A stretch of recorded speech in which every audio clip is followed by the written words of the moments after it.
and welcome to another episode of Visual Storytelling with Olschi. I'm Olschi, and here on this channel we talk about creating manga. Mostly manga and other stuff. So as promised, this month is gonna be a lot less theoretical than last month. This week it's gonna be hands-on, where we actually draw stuff. I personally think black hair in manga looks really nice. Since in manga you only have black and white to play around with, black hair can really add a lot of depth and just contrast to the page. But black hair is also a lot of work. So in this video we'll be talking about 5 different ways of inking black hair. Some of them a little bit more quicker, some of them a little bit more complicated. And even though I say it's 5 ways, as you will see later, there are actually a million ways you can do it just by switching up different aspects of how you do it.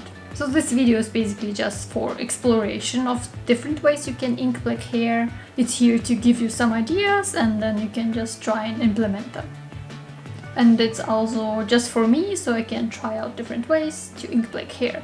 I mean, I love inking black hair, but I also hate it because it just takes so long, but it just looks so pretty if you do it right.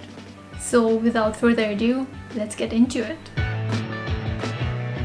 Let's start with the easiest and quickest way. Rumiko Takahashi does it in her manga, or you can also see it in Naruto with Sasuke's hair, for example. It's just a solid black and there are not many details.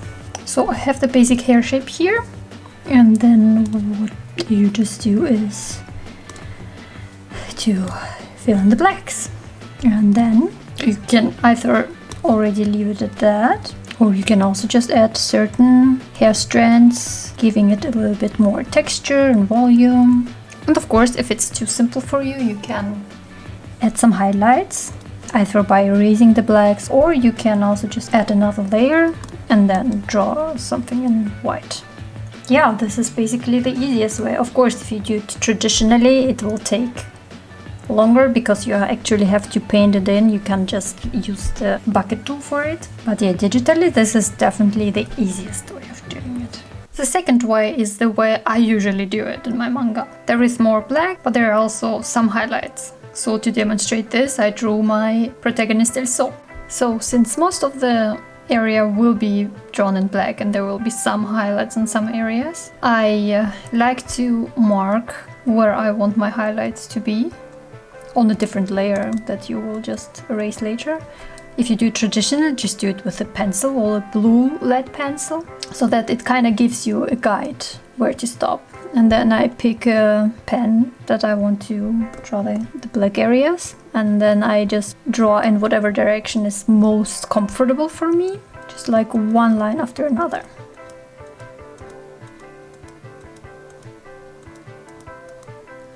So you just have this typical highlights here, and also sometimes to save some time, but also choose to switch it up a little bit, I sometimes draw a curve. So it's gonna be here and here, and then I draw the lines here. And sometimes you make them longer, sometimes you make them shorter, but just try to have some kind of pattern. So I have like a bit of a dive here. So here I make the lines longer that follow up to here, so I kind of have this shape here basically. And just, you know, try to stick to this kind of shapes. And yeah, and then you just keep going for 200 years.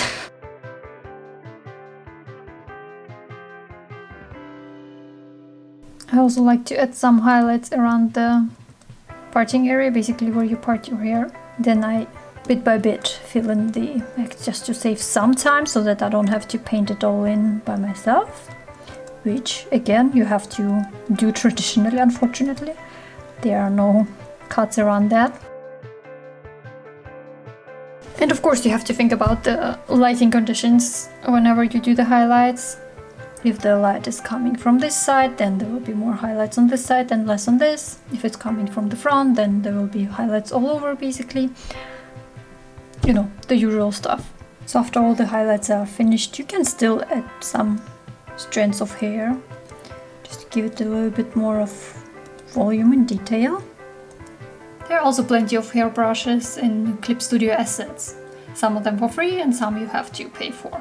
This can be a great shortcut as well to ink your black hair. For me personally, those are not flexible enough and also usually don't really offer the look I'm going for. So I stick to just inking the black hair myself. But those brushes still can be a great help in inking your black hair. Okay, for the third way of drawing black hair, let's draw a dude who's still gonna have long hair. The second way is similar to the third way, only that you have more highlights and less blacks. It is much more detailed though, as you kind of work with every single strand of hair. Again, you can do some markings as a guideline for where you want your dark lines to be. And the dark ones are basically the shadows, so again you have to consider the lighting conditions, so where the light is coming from.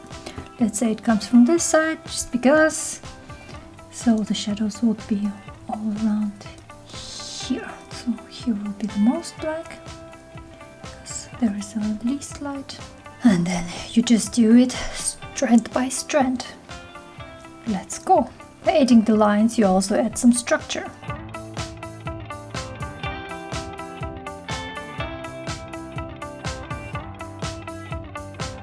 So since I want to draw a line here, I created a new layer so that I won't be drawing on the layer underneath. So I still have like the clean line from the movement, but because like if I started here it would be a lot less dynamic.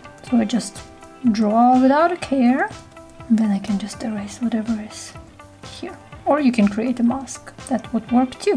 Feels kind of therapeutic to do this. The only downside is that it takes a bit long and you have to be done at some point. But if you have the time, it's just fun. In the fourth way we will include a little bit of color, or rather screen tone. So you still have the usual, the blacks, and you also have the highlights, but you have basically a step in between. So again, first I mark wherever I want black solids to be, and then I fill those out. Doesn't have to be quite as detailed as the other ones.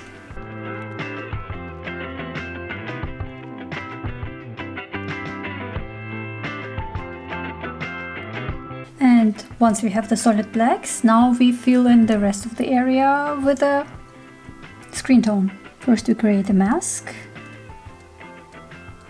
So first let's pick a screen tone, let's say 60, and here we have yeah, let's leave it at 40. Then we can use the bucket tool and fill in at least some of the areas already. Actually, I want to leave this white. And yeah, with the crevices we just either go with a pen tool, fill in the rest. If you want to know more about how to use screen tones and everything, I do have a separate video on it. You can find it there in the corner. And once we have done this, now the only thing we are missing are highlights. So we can add them either by using a white pen tool, or basically by erasing the screen tone underneath, which you can actually use also with a pen tool. You just down here you pick the translucent color, and then the pen will act as an eraser, and then the raster layer you can just start erasing. And with the highlights too, you can make them however you please. You can either make them this way, or you can keep them pretty simple and do something like this. We make them somewhat bigger. And then you can also just use the screen tone again and draw a couple of lines like that. So whatever highlights you like best. Instead of a screen tone, just like a basic screen tone, you can also use a gradient. So let's just pick the mask already, then make this invisible. So in the monochromatic and the gradients, just pick a gradient. Then you can also have a gradient, which looks great as well. This one involves a little bit more of steps, but I think like the black itself is a little bit easier than with the second and third version.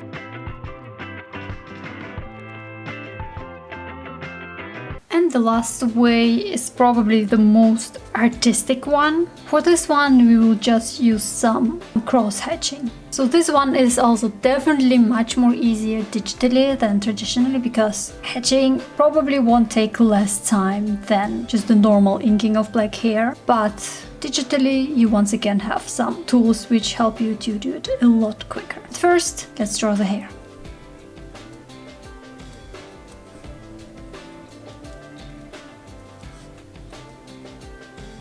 If you work traditionally, then at this point you just start cross-hatching, whatever way is most preferable to you. Maybe like this, one by one. Can be more dark here and then get a little bit lighter up to here. So, but I'm not gonna do that because this is insane. Digitally, you can just, I guess, select the areas, maybe? Well, not with the selection tool as we see. So yeah, we create a mask first, which also takes a little while because with hair there are lots of small crevices and details, so this does take a little while.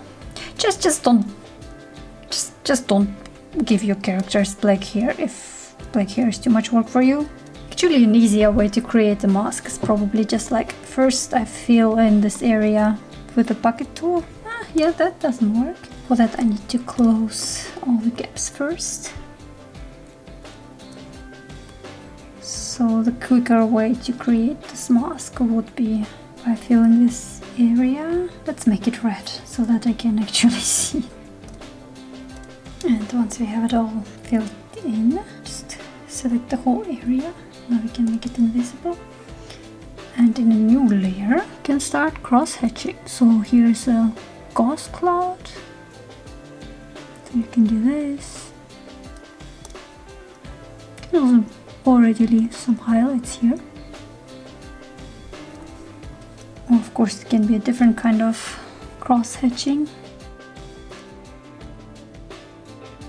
This is like too big for my taste, so instead I would make it a little bit smaller, I guess.